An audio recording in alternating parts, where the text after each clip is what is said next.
I think सबसे बड़ी बात है कि बाल हैं, जब बाल ना हो तो फिर तकलीफ होती है। तो I think all the people who taken care of the hair and जितनी भी आप प्रोडक्ट डालते हो, जो भी करते हो, आपके हेयर आपके सर पे ही रहते हैं and you create a bit of a style and it's funky.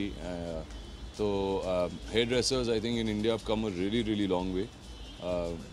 I think Indians in general have started sporting very very good hairstyles and you see people all around you wherever you're traveling or you're going out or if you have to shoot or just generally also in public places you see youngsters and older people and everybody sporting different kinds of hairstyles and I think that's really cool.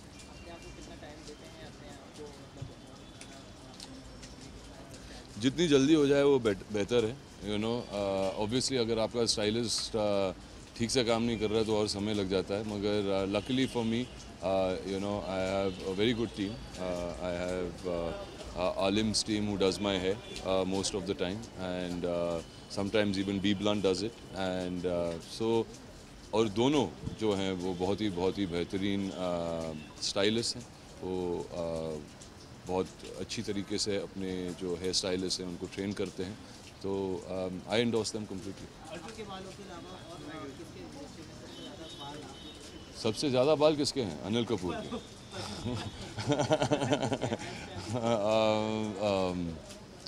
किसके बाल पसंद हैं? अच्छा, मेरे ख्याल से लड़कियों के बाल और खूबसूरत लगते हैं. फ्रॉम मेंस है, मैं मर्दों के बालों को इतने गौर से नहीं देखता, मगर जो हमारे लड़कियां हैं specially Indian women, I think have got beautiful hair and all women all over the world are jealous of our Indian women's hair. So I think any Indian woman who styles her hair beautifully looks wonderful.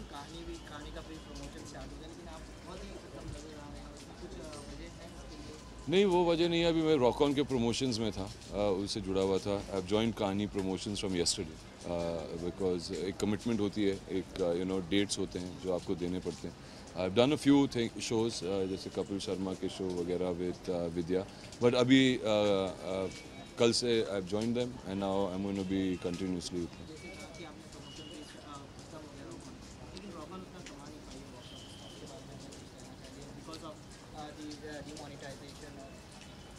देखिए, हिंदुस्तानी नहीं कमा रही है इस वक्त, तो rock on कैसे कमाएगी? लोगों के पास पैसे नहीं है घर पे. तो आई थिंक लास्ट थिंग जो था अनफॉर्चुनेट था हमारे लिए, क्योंकि मेरे ख्याल से रॉक ऑन एक बहुत अच्छी फिल्म थी और जिनके पास अभी भी कुछ पैसे हैं तो जाके देखिएगा प्लीज़. मगर हाँ, इट वाज अनफॉर्चुनेट. बहुत ही टाइमिंग जो थी बहुत बुरी टाइमिंग थी किसी भी फिल्म के लिए, सिर्फ रॉक ऑन के लिए नहीं. जितने भी फिल्में रिलीज़ हुई थी या फिर थिएटर्स में भी थे, सबके बिजनेस को अफेक्ट हुआ है.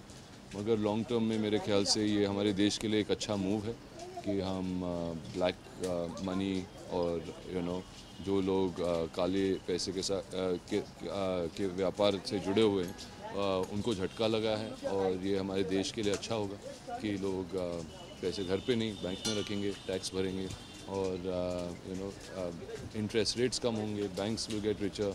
और जो लोग हैं और जो हमारे देश है, जो इंफ्रास्ट्रक्चर के हिसाब से या फिर क्वालिटी ऑफ लाइफ के हिसाब से सबकी लाइफ और बेटर हो जाए. दिक्कत तो हम सबको आई है, मैं भी आप जैसा ही हूँ. जिन लोगों को दिक्कत आई है उतनी दिक्कत मुझे भी आई है. मगर ये झेलना पड़ता है, सैक्रिफाइसेस करने पड़ते हैं जब आप एक अलग रास्ते पे चलना चाहते हो.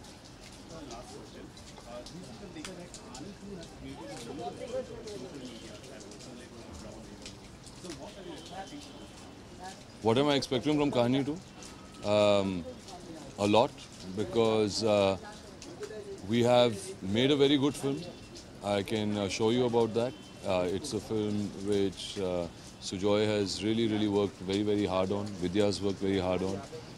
The whole cast and crew have worked very hard on. And so we're trying to raise the bar. It's a very important film. जितने भी लोग हैं, I think they should go and see it with their families, क्योंकि that will be a wonderful discussion to have. बहुत सारी चीज़ें आप discuss कर पाओगे आपके परिवार के साथ.